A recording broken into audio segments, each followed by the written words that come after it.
बिस्मिल्लाहिर्रहमानिर्रहीम। अस्सलामु अलैकुम। नाजरीन, उम्मीद करता हूँ आप सब खैरियत से होंगे। मेरी आज की वीडियो इस बात पर है कि कामयाब लोग अपने फैसलों से दुनिया को बदल देते हैं और नाकाम लोग दुनिया के डर से अपने फैसले बदल देते हैं।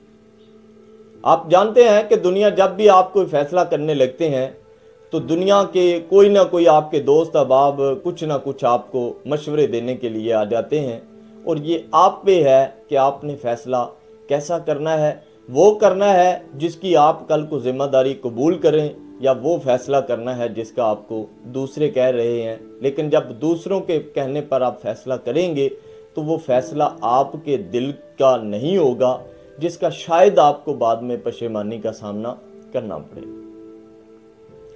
बात स्टोरी है एक छोटी सी 4 दोस्तों की। 4 दोस्त और 4 तालिब इल्म होते हैं। वो सुबह उनका टेस्ट होता है, रात वो एंजॉय करने में, पार्टी एंजॉय करने में गुजार देते हैं और सुबह उस्ताद मोहतरम के कमरे में हाज़िर होते हैं और अर्ज़ करते हैं, उस्ताद मोहतरम, रात को हमारी गाड़ी के टायर से हवा निकल गई, जिसको धकेलते धकेलते हम कीचड़ में भर गए सारे। और वाकई जब वो आते हैं तो कीचड़ से उनके कपड़े सारे भरे होते हैं। उस्ताद मोहतरम उन्हें फरमाते हैं कि आप ऐसा करें कि 3 दिन बाद आपका टेस्ट दोबारा होगा। और इस फैसले को वो बड़ा खन्ना पेशानी से कबूल करते हैं और बड़े खुश होकर वो चले जाते हैं। 3 दिन बाद जब दोबारा लौटते हैं तो उस्ताद जी उन्हें कहते हैं कि जी आप ऐसा करें कि चारों दोस्त अलग-अलग कमरे में उनको बिठा देते हैं और सवालनामा उनको दिया जाता है।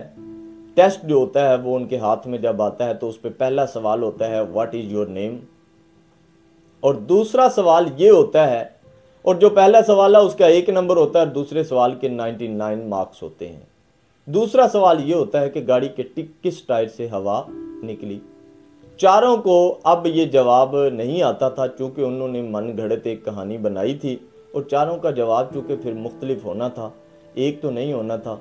और उस्ताद होता है, उसने बड़ी एक टेक्निक के साथ उनका जो है ना इस तमाम तर चाल को जो है ना वो सबूताज कर दिया। बात यह है कि जब आप फैसला करें, फैसले पर डट जाएं और उसको ज़िम्मेदारी के साथ कबूल करें। अगर आप कामयाब होना चाहते हैं, माशरे में एक अच्छा शहरी आप बनकर जीना चाहते हैं, तो ये आपके लिए चंद चीज़ें ज़रूरी हैं कि ऐसी कोई बात, ऐसा कोई लफ्ज़ मुंह से ना निकालें, ऐसा कोई फ़ैसला ना करें जिसकी आप बाद में ज़िम्मेदारी कबूल ना कर सकें। एक अंग्रेज़ का कॉल है, उसने बताया था, उसने कहा था right word is better than 100 arguments. तो हमें इससे बचना चाहिए कि बाद में हम दलीलें देते फिरें, पहले लफ्ज़ ही ऐसा मुंह से निकालें कि जिसकी हमें ज़िम्मेदारी कबूल करना हो। बहुत शुक्रिया। अस्सलाम वालेकुम।